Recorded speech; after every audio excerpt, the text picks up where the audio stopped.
മായി ബന്ധപ്പെട്ട വകുപ്പിൻ്റെ മുൻ മേധാവി നമ്മോടൊപ്പം ചേരുകയാണ്.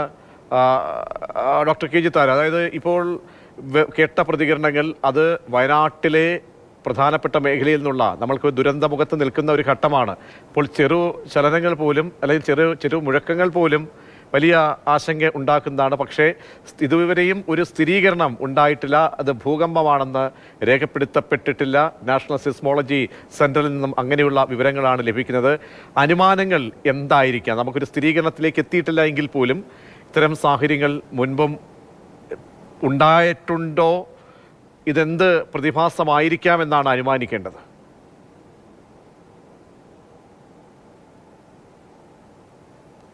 ഇത് ഭൂകമ്പമാണെങ്കിൽ എത്ര ചെറിയ ഭൂകമ്പമാണെങ്കിലും അത് ഭൂകമ്പമാപിനിയിൽ രേഖപ്പെടുത്തും. നമ്മുടെ പീച്ചിയിൽ ഉള്ള ഭൂകമ്പമാപിനിയുണ്ട്, ഇലക്ട്രിസിറ്റി ബോർഡിന് പല സ്ഥലത്തുമുണ്ട്.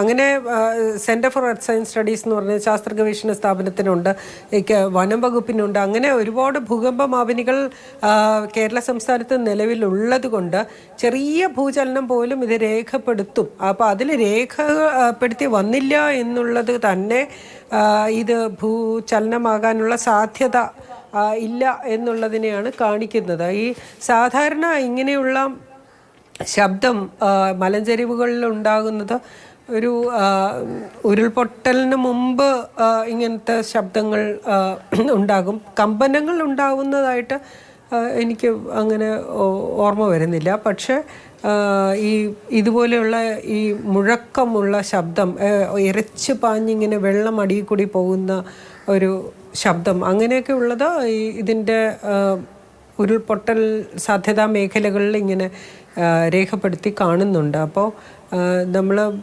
ഭൂചലനമല്ല എന്നുള്ള രീതിയിൽ തന്നെ നമുക്ക് ആ ആശങ്കയ്ക്ക് വകയില്ല എന്ന് തന്നെ കാണാവുന്നതാണ്. മണ്ണിടിച്ചിൽ ഭൂകമ്പ സാധ്യതാ മേഖലകളായി ഗണിക്കപ്പെട്ടിട്ടുള്ള മേഖലകളാണ്.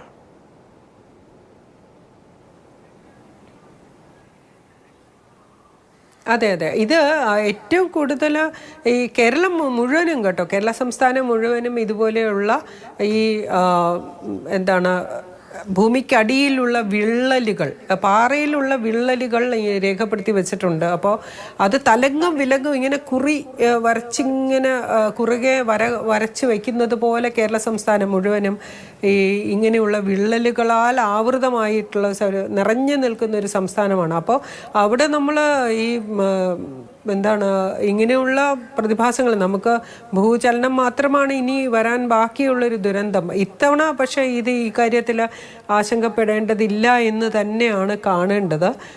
നമ്മൾ ശ്രദ്ധയോടുകൂടി ഇരിക്കണം എന്നുള്ളതാണ്. ഒന്ന് ശ്രദ്ധിച്ചിരിക്കുന്നത് നല്ലതായിരിക്കും. വേറെ എന്താ ഇപ്പോൾ നമുക്ക് അതിന് പ്രത്യേകിച്ച് കരുതൽ നടപടികൾ എടുക്കാനുള്ള ഒരു സാഹചര്യം ഇപ്പോൾ മുമ്പിൽ കാണുന്നില്ല.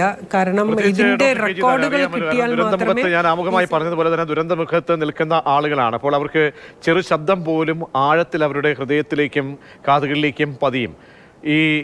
ഇന്നത്തെ അവസ്ഥയിൽ ഈ ഒരു സംഭവം ഉണ്ടായതിനു ശേഷം ഒരു കരുതൽ എന്ന നിലയിൽ ഇത് വിശദമായി തന്നെ പഠന വിധേയമാക്കേണ്ടതാണ്. അത് ആക്കുമെന്ന് നമുക്ക് പ്രതീക്ഷിക്കുകയും ചെയ്യും. പക്ഷേ അതിന് മുൻപ് ഈ മണ്ണിടിച്ചിൽ മേഖല, ഭൂകമ്പ ബാധ്യത അല്ലെങ്കിൽ അങ്ങനെയുള്ള സാധ്യതാ മേഖലകൾ കൂടി ആയതുകൊണ്ട് ജനങ്ങൾ ഒരു കരുതൽ എടുക്കേണ്ടതുണ്ടോ?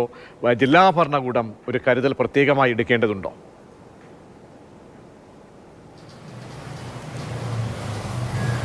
ജില്ലാ ഭരണകൂടത്തിന് ഒരു തീരുമാനത്തിലേക്ക് പോകണം എന്നുണ്ടെങ്കിൽ ഇപ്പോൾ ആളുകളെ ഒഴിപ്പിക്കേണ്ടതുണ്ടോ എന്നൊക്കെയുള്ള തീരുമാനങ്ങളിലേക്ക് പോകുന്നതിന് മുമ്പ് ഇതിൻ്റെ ഒരു സാധുത തീർച്ചയായിട്ടും പരിശോധിക്കപ്പെടണം. ഇത് ഭൂചലനമല്ല എന്ന് പറയുമ്പോഴും ഇത് എന്തുകൊണ്ട് വന്നു എന്നുള്ളത് ഒന്ന് മനസ്സിലാക്കിയാൽ മാത്രമേ അതിനനുസരിച്ചിട്ടുള്ള ഒരു പ്രായോഗിക നടപടികളിലേക്ക് പോകാനായിട്ട് സാധിക്കുള്ളൂ. അത് ഉരുൾപൊട്ടാൻ സാധ്യതയുള്ള അല്ലെങ്കിൽ മണ്ണിടിച്ചിലിന് സാധ്യതയുള്ള പ്രദേശങ്ങളിൽ നിന്ന് നമ്മളൊന്ന് മാറി നിൽക്കുന്നതും ആശാസ്യമായിട്ടുള്ള ഒരു കാര്യമായിരിക്കാം. ഇത്തരം ഈ മുഴക്കത്തോടു കൂടിയുള്ള ശബ്ദവുമൊക്കെ എന്തുമായിട്ട് ബന്ധപ്പെട്ടതാണെന്ന് നമുക്ക് ഇപ്പോൾ പറയാൻ, ഇവിടെ ഇരുന്ന് പറയാനൊരു ബുദ്ധിമുട്ട് വരുന്നുണ്ട്. പ്രായോഗിക തലത്തിൽ